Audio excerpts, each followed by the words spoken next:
I want to talk to you about the best podcast mixers. So we'll talk about the cost, the features, the flexibility, everything you need to really know if you were to consider podcast mixers. So here's a review I want you to pay attention to.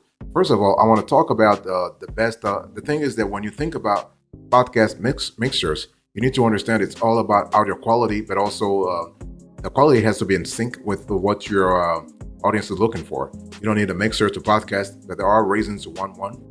One of them is increased control and flexibility in recording, be it locally or remotely, especially if you have remote interviews. A mixer can help you cut down on your editing time too. However, they can add an extra layer of complexity to your setup. And so that whether you get it or not, it depends on the quality that you seek in your podcast. Okay. So let's first talk about the best budget mixer for podcasting. And so we'll be looking at different categories here.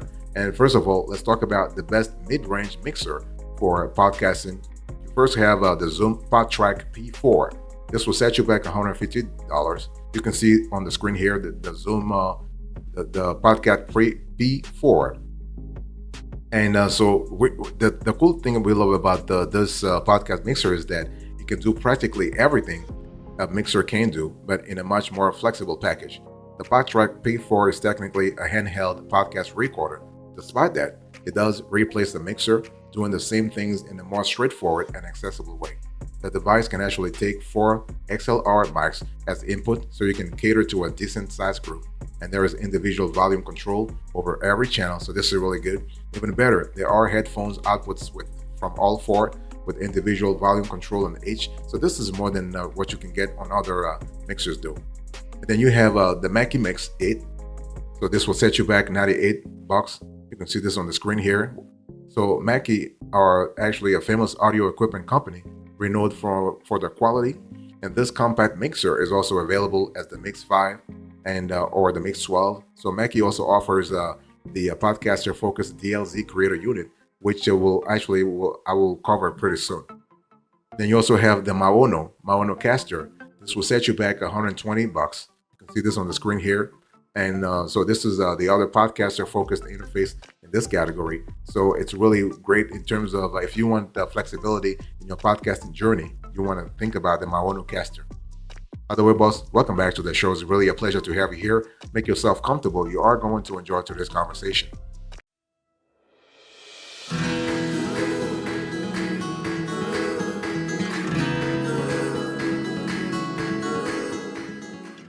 Another tool I want to share with you is the Roll & Go Mixer Pro X.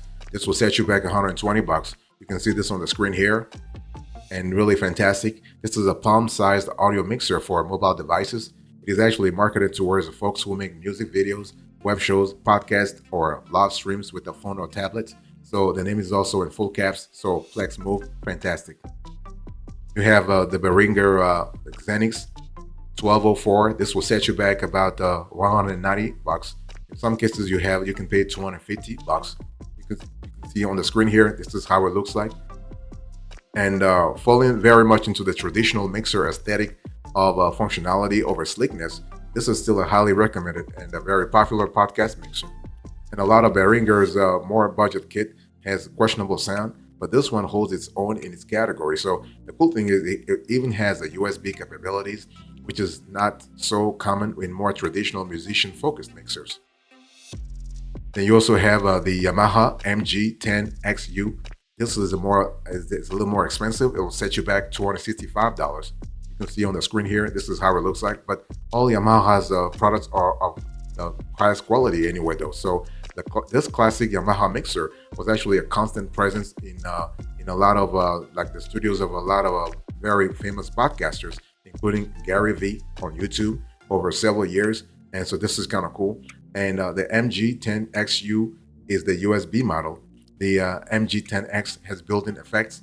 The MG10 is the standard analog version. So it really depends on what kind of quality are you looking for.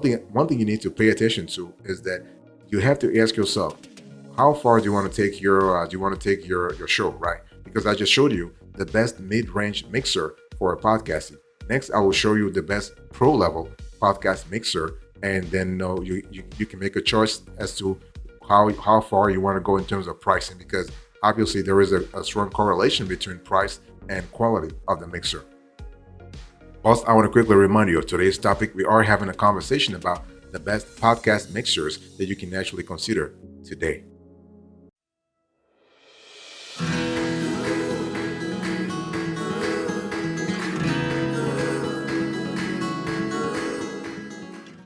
I want to talk to you now about the best pro level podcast mixer. Let's talk about that. The thing is that when we talk about pro level, the first one I want to share with you before I even talk about the first one. I want to let you know that you don't have to be an experienced podcaster to actually go with the pro level podcast mixer. It's all about how far you want to go. It's all about the scalability, right? It's like when you start your career, do you want to invest in a good mixer from the get go? You should because this will really help you in terms of setting the standard around your podcast going forward. So the first one I want to share with you is called the Rodecaster Pro 2. This will set you back $700. You can see on the screen here, very sleek, very wonderful. So you have four XLR inputs, 9 channels. So the best player in this category is the Rodecaster 2 from Rode, right? Now the original Rodecaster was the first of its kind, an all-in-one studio mixer built just for podcasters. You'll see you'll see that there are many more with interfaces, and but Rodecaster has the advantage of being the trailblazer in this field. And this podcast mixer has a slew of features aimed right at the podcasting market, and this is kind of cool. So for instance, you are able to take the sound card buttons designed for you to play music and sound effects into your show without the need for an external device. You can ditch the iPad and load them into the unit itself, then marvel over the smartphone Bluetooth connection so that you can record calls or anything that's really right into your show, no cables required. So we're talking here about scalability. We're talking here about operational efficiency, and this tool even acts as a digital recorder, coming with a memory card capture built right in. So if you regularly get out recording shows on the road, then that's one less piece of kit to take with you. And one thing I want to say, the Rodecaster, as you probably noticed, is not cheap, right? $700. It is what it is. And you have the Tascam Mixcast 4. This will set you back 370 or 400. And so Tascam gets mentioned a lot than Zoom in the portable digital recorder world, but their gear is every bit as good. And the Mixcast 4 is the company's venture into the dedicated podcast studio market.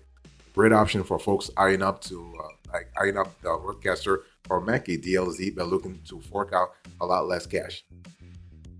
And you also have the Boss Gigcaster 5. This will set you back about $500. So this is like 465, and so this is really cool in terms of like we love the functionality here, and we love also the fact that you have several. You have the ability to connect several hosts using this mix. This is just fantastic.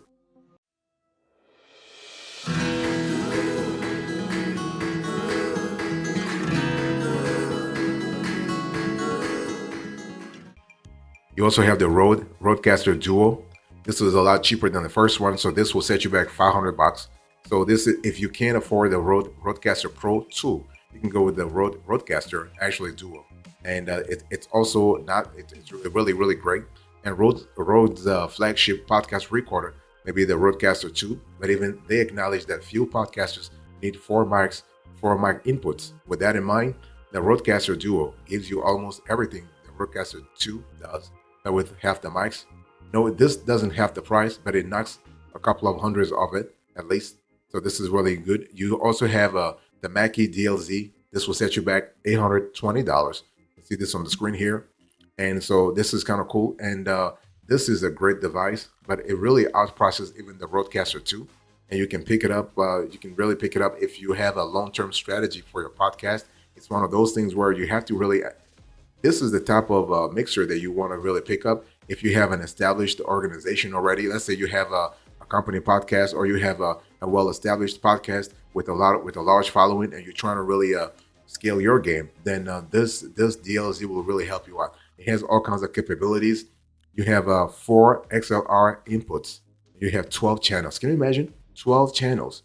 And this is kind of cool in terms of not only scalability, but also in terms of efficiency before, during, and after the podcast. You have the ability to interact with your host. You have the ability to interact with the audience. This is just fantastic, and the quality of the podcast is also fantastic. But hey, listen, It will set you back nearly $900. I mean, Mac DLZ, $820. It is what it is. It's one of those things where, again, this is a serious investment. You got to ask yourself, is it really worth it? If it is worth it, hey, go for it. Now, what we have seen in our research is that sometimes they have discounts around the holidays. So if there is like around October, November through December, they have some discounts. So maybe you might have some promos. So from 820, maybe you might have like who knows, 600 or 500. It's totally possible. Plus, I want to quickly remind you of today's topic. We are having a conversation about the best podcast mixers you can consider today.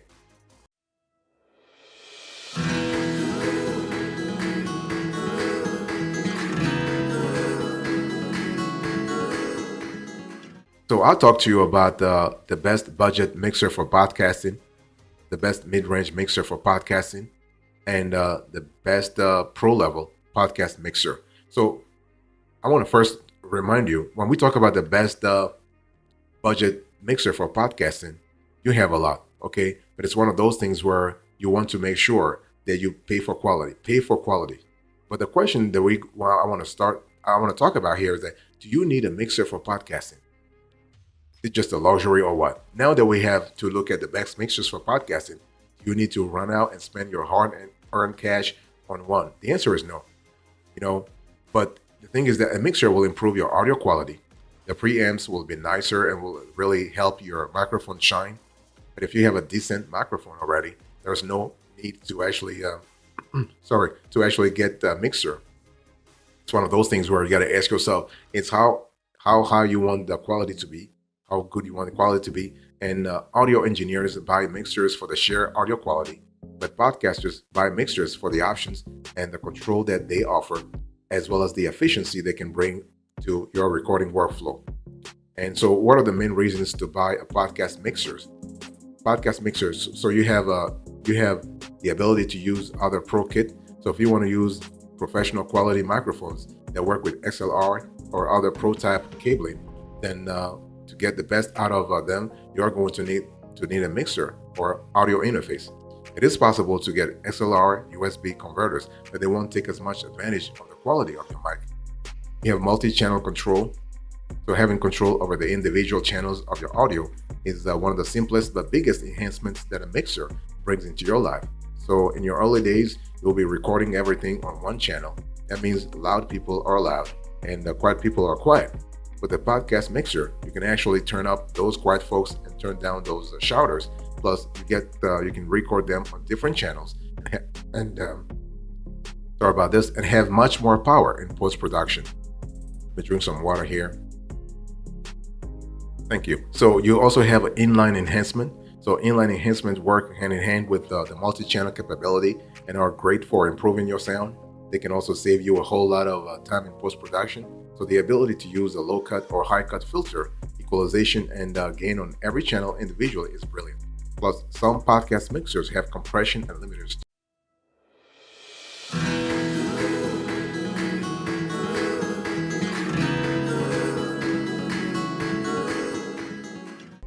You also have backup and reliability. I'm just giving you the main reasons to buy a podcast mixer. So you have backup and reliability.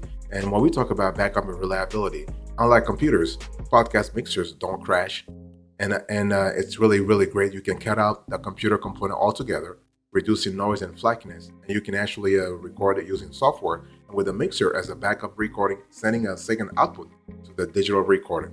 You also have live production. So live producing means adding your music, your sound effects, phone calls, recorded messages, and anything else that goes into your show on the fly. And it's all going in live. And so you are treating this like a radio show, really, when you think about it. So there is no post-production at all. So you simply hit record, do the show, and then stop. Afterwards, you might apply some compression or EQ in post, but the audio will be there in terms of quality. And editing is cut down dramatically. You also have a mix minus. So in the era of sophisticated double-ender recording software, this is a lot less important than it once was, but it's still worth something. So the mix minus approach was common during the era where Skype was the planet's foremost podcast recording platform. And it's a setup that helps prevent hosts from hearing their own sound being played back. to them through the mixer, but they can still hear their music, sound effects, and guests. And so you can do this with any mixer that has an auxiliary out or an FX send on it and a fader or a knob to control that output. In practice, you plug the aux FX into Skype. This is really cool. Or let's say any other call software. And then what happens here is that you turn down the aux FX knob on the Skype channel alone. That means you can't hear yourself on that channel, but you can hear everything else. Now the question is that going to add quality to your podcast? Yes, because we're talking here about operational scalability, but also operational stability.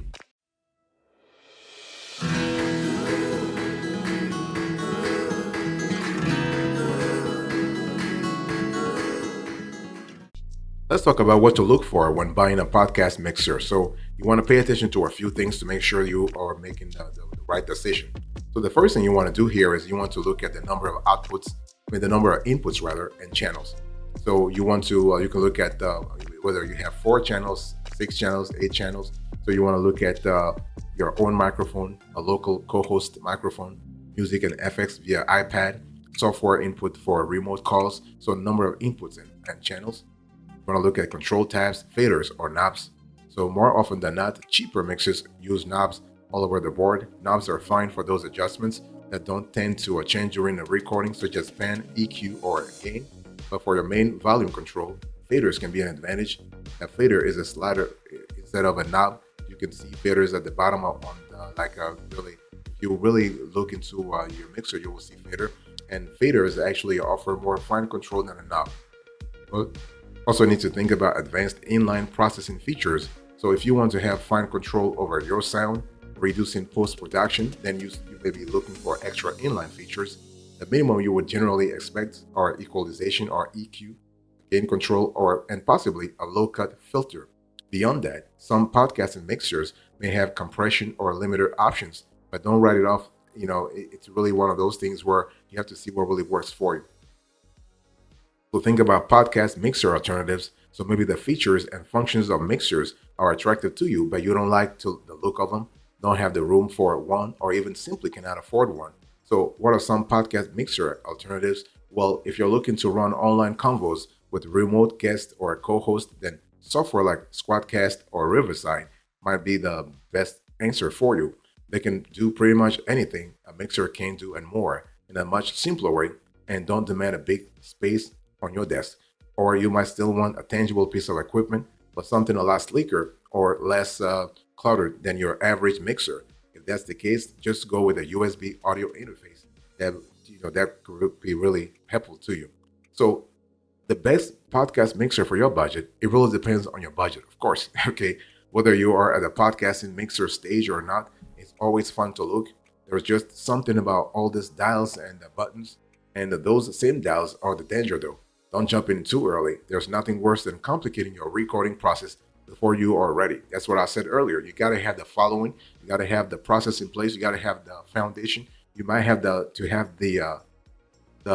team before thinking about what kind of podcast mixer you need to get. Okay, so when we talk about the best podcast mixer, like the mid-range mixers, you have the Zoom PodTrack 4 P4, the Mackie Mix 8, Maono Caster, the Roland Go Mixer Pro X, the Behringer Zenith, the Yamaha MG10 XU.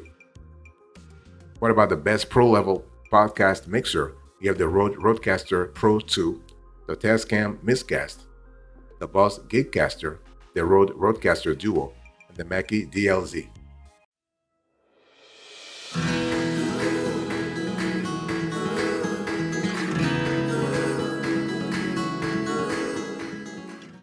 Thank you so much for your attention. I really appreciate it. In today's conversation, I was just talking to you about the best podcast mixers. So I give you the review and then finally the recap.